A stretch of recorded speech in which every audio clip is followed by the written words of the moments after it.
नमस्ते दोस्तों, स्वागत है आप सभी का मेरे चैनल में और निफ्टी प्रेडिक्शन के एक नए वीडियो में। दोस्तों, आइए बात कर लेते हैं निफ्टी 50 2 मई को कहां काम कर सकता है और हम किस तरीके से मार्केट के अंदर कामकाज कर सकते हैं। दोस्तों, यहां पर आप लोग कुछ लेवल्स लगे हुए देख रहे होंगे। ये लेवल्स मैंने आप लोगों को टेलीग्राम ग्रुप के अंदर फ्राइडे के दिन मार्केट ओपन होने से पहले पहले दे दिया था। अब ये लेवल्स मैंने दोस्तों इसलिए नहीं लगाए हैं कि मैं ये दिखाना चाहता हूं कि नहीं, मैंने जो लेवल दिए वो सारा का सारा मार्केट ने हिट किया। दोस्तों, ये लेवल मैंने इसलिए लगाया है क्योंकि मार्केट क्लोज हो जाने के बाद मुझे कुछ लोगों का मैसेज आया जहां पर उनकी क्वेरी थी कि भाई आपने जो लेवल निकाले थे उस पर आप कैसे काम करते हैं या फिर किस तरीके से मैक्सिमम प्रॉफिट लिया जाए। तो दोस्तों, इसका बहुत ही सीधा सा जवाब है ट्रेलिंग स्टॉप लॉस। ठीक है, ट्रेलिंग स्टॉप लॉस क्या होता है? मार्केट में जैसे जैसे आपके टारगेट की तरफ मार्केट बढ़ता जाता है, आपने जो भी लेवल्स डिसाइड किए हैं वैसे वैसे अपने एसएल को आप ट्रेल करते जाइए। और ट्रेलिंग कैसे करते हैं इसके बारे में मैंने एक डिटेल वीडियो बनाया हुआ है। उस वीडियो का लिंक मैं आप लोगों को डिस्क्रिप्शन बॉक्स में दे दूंगा, उसको आप लोग देखिए। पहली चीज मैं आपको बता दूं कि जिन चीजों को आप बहुत छोटा समझते हैं वही चीजें मार्केट के अंदर बहुत बड़ी हैं। ठीक है, ट्रेलिंग स्टॉप लॉस ये सारी चीजें दोस्त बहुत ज्यादा जरूरी है मार्केट के अंदर। ठीक है, और आप लोग का साइकोलॉजी भी इसीलिए नहीं बन पा रहा है क्योंकि एक्चुअली आपको पता ही नहीं है, आप समझ ही नहीं रहे हैं कि मार्केट के अंदर जिन चीजों को मैं बहुत छोटा समझता हूं, बहुत हल्के में लेता हूं, वो सारी चीजें बहुत काम की है और वो वही चीजें हमारी साइकोलॉजी को बिल्ड करेंगी। ठीक है, अगर आप एसएल लगा देते हैं ना मार्केट में, तो आपके दिमाग में कहीं ना कहीं जो दिन भर कंटिन्यू आप लोग देखते रहते हैं, अपना प्रीमियम जो खरीदा है आपने वो प्रीमियम लगातार आप लोग देखते रहते हैं, थोड़ा सा ऊपर जा रहा है, थोड़ा सा नीचे जा रहा है, आप लोग डरते रहते हैं ना। आप एसएल लगाकर देखिए, आपका 90% डर खत्म हो जाएगा। और दूसरी चीज मैं ये आपको बताना चाहता हूं कि जरूरी नहीं है दोस्त कि मार्केट में रोज आपके सारे के सारे टारगेट हिट हों। ठीक है, जरूरी यह है कि मार्केट में आप कम से कम 3 से 4 टारगेट सेट करके रखें। मार्केट कभी आपका एक टारगेट देगा, कभी दो देगा, कभी तीन, कभी चार। ठीक है, इस तरीके से मार्केट काम करता है, वो मार्केट के ऊपर छोड़ दीजिए आप। मार्केट जिस तरीके से मूव करेगा, मान लीजिए मार्केट साइडवेज है तो आपका एक या दो ही टारगेट हो सकता है मिले, कभी कभी आपका स्टॉप लॉस हिट हो सकता है। तो ये सारी पॉसिबिलिटीज मार्केट के ऊपर आप छोड़ दीजिए। केवल और केवल आपका काम क्या है, आप उन पॉसिबिलिटीज के ऊपर काम करिए और अपना ट्रेड जहां पर आपने डिसाइड किया है वहां लीजिए और स्ट्रिक्टली अपने रूल्स को फॉलो करिए। यही एक मंत्र है दोस्तों मार्केट के अंदर सक्सेस होने का। दोस्तों, अब आइए बात कर लेते हैं कि 2 मई को मार्केट कहां काम कर सकता है और हमको कैसे काम करना है। इसको अब हम हटा देते हैं, ये हमारे किसी काम का नहीं है। दोस्तों, यहां पर आप देखेंगे ना मार्केट को, तो कंटिन्यू एक 4-5 दिनों से आपको रैली दिखेगी। ठीक है, आपको डे कैंडल पे मैं आपको दिखाऊं ले जाके, तो यहां पर देखेंगे आप कि 17,600 से, ठीक है, 17,600 से दोस्तों मार्केट कंटिन्यू 18,000 के लेवल के ऊपर निकल चुका है, यानी लगभग लगभग 18,100 का लेवल हमको दे दिया है 5 दिन में। ठीक है, 5 दिन के अंदर में दोस्तों मार्केट ने हमको कितने पॉइंट का रैली दिया? अगर पॉइंट में हम लोग देखें यहाँ इंडेक्स के अंदर, तो लगभग लगभग 500 पॉइंट के आसपास की रैली हम लोग को मिल चुकी है।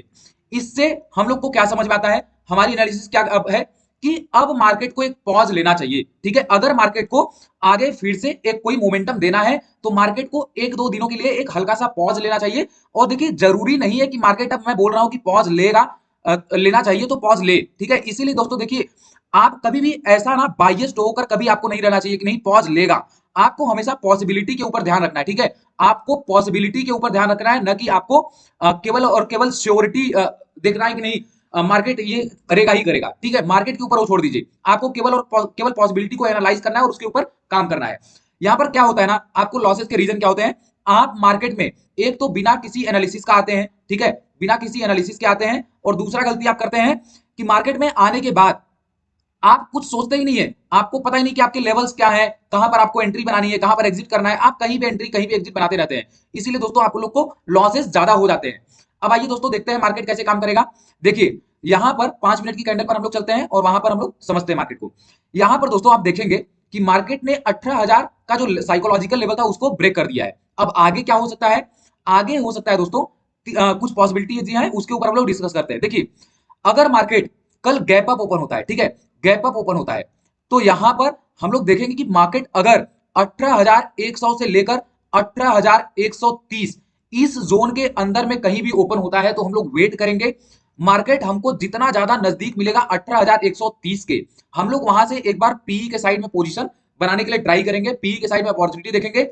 और हमारा जो दोस्तों टारगेट है पीई के साइड में, वो पहला टारगेट है दोस्तों 18,000। देख लेते हैं एक बार, हाँ, 18,080 का दोस्तों हमारा फर्स्ट टारगेट रहेगा।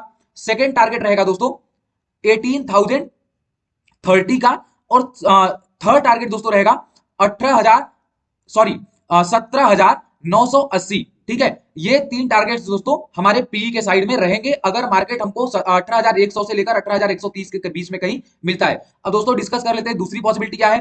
दूसरी पॉसिबिलिटी है दोस्तों कि मार्केट यहां कहीं, ठीक है, 18,200 से लेकर 18,150 इस जोन के अंदर में, ठीक है, 18,150 से लेकर 18,200 के जोन में कहीं भी मार्केट ओपन होता है तो वहां पर दोस्तों हम लोग दोबारा वेट करेंगे 15 मिनट कम से कम। ठीक है, और उसके बाद मार्केट अगर देखेंगे कि नहीं मार्केट 160, 150, 170 कहीं भी ओपन होता है और धीरे धीरे ऊपर जा रहा है, हम लोग जाने देंगे।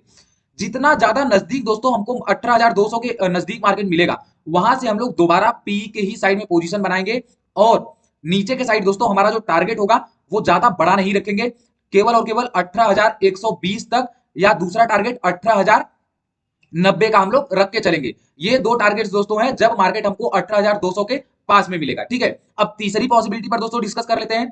तीसरी पॉसिबिलिटी क्या हो सकती है दोस्तों कि मार्केट गैप डाउन खुल जाए या फिर फ्लैट ओपन हो जाए। ठीक है, अब फ्लैट या फिर गैप डाउन के केस में दोस्तों देखते हैं क्या हो सकता है। देखिए, अगर मार्केट निफ्टी 50 18,000 के लेवल के आसपास कहीं भी ओपन होता है, ठीक है, 18,000 के लेवल के आसपास कहीं भी ओपन होता है, तो यहां पर हम लोग मार्केट में प्राइस एक्शन को देखेंगे। ठीक है, प्राइस एक्शन देखेंगे। मार्केट अगर ऊपर के साइड में प्राइस एक्शन बनाता हुआ जा रहा है तो हम लोग अप साइड की तरफ अपना पोजीशन बनाएंगे, और अगर मार्केट में डाउन साइड की तरफ प्राइस एक्शन बनता है तो हम लोग छोटा सा टारगेट रखें। ठीक है, बहुत बड़ा टारगेट आपको नहीं रखना है, क्योंकि पॉसिबिलिटी ये है कि मार्केट अब हो सकता है कि एक ऐसा कुछ कैंडल बना सकता है या फिर हैमर टाइप में ऐसा बना सकता है। ठीक है, तो इन सारे चीजों में क्या होता है, मार्केट एक बार नीचे आएगा फिर बहुत ही तेजी से ऊपर चला जाएगा, या फिर इसमें भी क्या होता है दोस्तों, मार्केट ऊपर आया फिर नीचे आया फिर ऊपर चला गया। ऐसे में क्या होता है ना, आपको कोई बहुत बड़ा टारगेट मिलता नहीं है। ठीक है, और अगर आप ज्यादा देर तक पोजीशन होल्ड भी करते हैं तो आपके लॉस होने के ज्यादा चांसेस होते हैं। तो अभी हम लोग क्या करेंगे, कल के लिए बहुत बड़ा टारगेट नहीं लेकर चलेंगे। ठीक है, यही दोस्तों एनालिसिस है मेरा कल के लिए।